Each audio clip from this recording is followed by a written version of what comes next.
So things have certainly taken a rather concerning twist with the whole Russell Brand situation, ladies and gentlemen. You will know what he's involved in, and whilst it's still all up in the air regarding obviously if he's guilty or not, that seems to not matter at this point because companies and the UK government are pushing ahead with effectively making him look guilty or assuming that he is guilty without a fair trial. Clearly, the notion of innocent until proven guilty doesn't apply here, and some would say it would only apply if it's somebody the mainstream media love. What they seem to not understand is, and I'll make this point now, the more actions they take against Russell Brand without a fair trial actually solidifies in the minds of a lot of people that this is the mainstream media and the establishments coming after him. It's counterintuitive and really at this point to a lot of people makes the accusations look weaker, which if they are true doesn't actually help the alleged victims. Regardless if people think Russell Brand is guilty or innocent, the actions the UK government are taking right now doesn't help anybody, and it is scaring a lot of people. We've seen many letters go viral on social media sent by the UK Parliament, signed off by Caroline Dinenage, raising concerns that he may be able to profit off his content on these social media platforms, and are asking, are they going to follow in YouTube's footsteps? For those of you that don't know, Russell Brand has been demonetized by YouTube, which a lot of people are questioning, me included, because I find it interesting that we've got figures like, let's say, Cardi B, who have admitted to drugging and robbing men back in her stripper days because apparently to her she had to do what she had to do to survive, yet she still got a channel on YouTube that is monetized. You've got other people on this platform who have criminal records, yet their channels are still monetized as well. So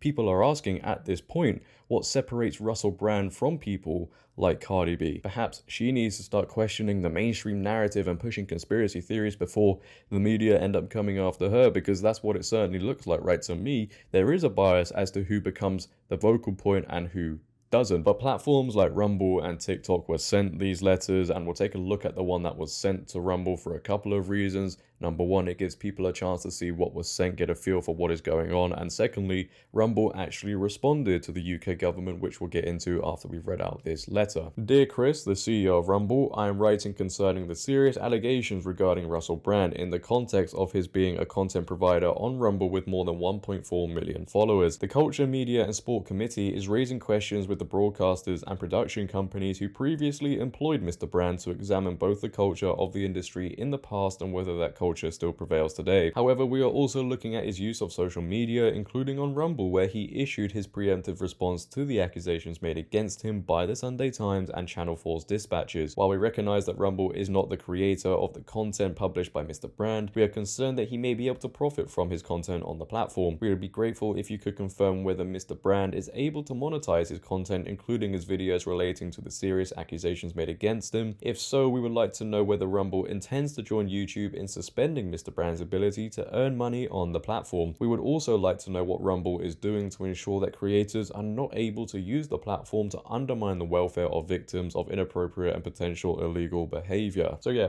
as you can imagine, when this first went viral and everybody saw it, they were in shock, and they still are. They simply couldn't believe that the UK Parliament, the government, was stepping in to try and make sure Russell Brand wasn't earning any money off of his content, again, without a final verdict. They say his upload was preemptive.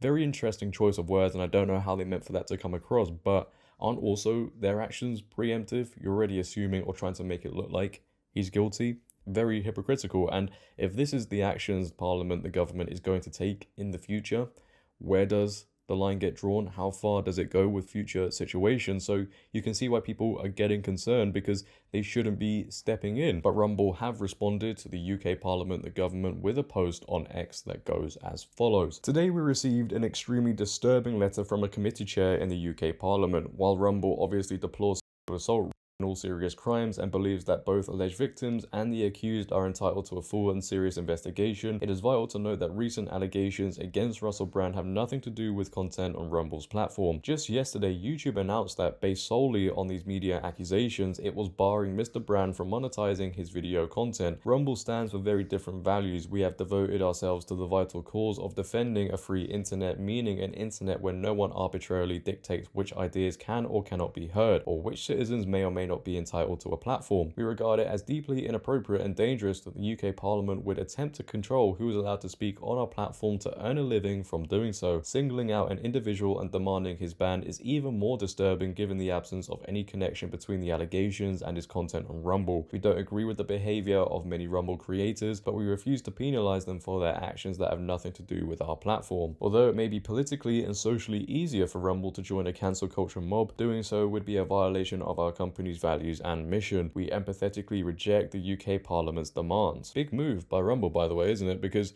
you wouldn't normally see a company reject a big establishment, a powerful establishment's demand. So this rejection clearly does put them ahead of other social media platforms in standing up for freedom of speech, etc., etc. I personally, again, don't think social media platforms or the UK Parliament should be getting involved in something that really has nothing to do with them at this point. I think some people and these companies themselves may have been waiting to actually take action against Russell Brand, waiting for a time when they could do it. And with these accusations coming about, it's a perfect time for them to do so, you know, with the stuff he talks about and what he posts on social media. And I understand the argument people make towards that with YouTube and other companies. You know, they say, well, they're private companies, they can act in whatever way they want. And that is true. They decide who stays and who doesn't. Sometimes, though, they act on behalf of other people. But what about the people, again, who have done bad things, admitted to doing bad things, and have actually got criminal records? You know, what about them? How are they still allowed to monetize their content? Questions that I think are fair and need to be asked. You know, if these accusations are true, and I hope we find out in time to come whether they are or not, what these companies and what the UK Parliament is doing is actually hurting the alleged victims, right? Because I'll say again, as I said at the beginning, the more actions they take without a fair trial just reinforces the idea to people that there could be a big conspiracy. People out there don't even believe any of it now. There could be people out there who believed it at first, but they see what these companies are doing. They see the letters sent out by the UK Parliament, and they're sat there thinking, wait, hold on. This is a bit off. This shouldn't be happening. Why is this happening? Why is XYZ happening? And this just shows you how little trust people have now in the mainstream media, in the establishments, and there is no one else to blame apart from themselves. And when the media especially come out and act like this and they act like they care, I can tell you now, they do not care. The only people they care about are themselves, the clicks and the engagements, because I can guarantee you when this story no longer suits them, they'll move on to something else. They'll act like this never happened. So for them to come out and say, oh, we care about these people, they don't. But in time, obviously, if he's found to be guilty, then he needs to face the highest consequences. We can all agree on that one. But if he's found to be innocent, on the other hand, because there still could be a chance of this happening at this point, and everybody involved also needs to face the highest consequences. I've said from day one when the story broke, the media have created a circus and they love it. But leave your thoughts down below on this one. Ladies and gentlemen, what are your thoughts on YouTube demonetizing him, UK Parliament asking Rumble and others to demonetize him as well? I'd like to know. If you have enjoyed today, please, for me, make sure to leave a like rating. If you're new, hit that subscribe button and turn on bell notifications so you never miss a video. Share this video. But until next time, it has been your boy JD. Have a great day, stay safe, and I'm out. Peace.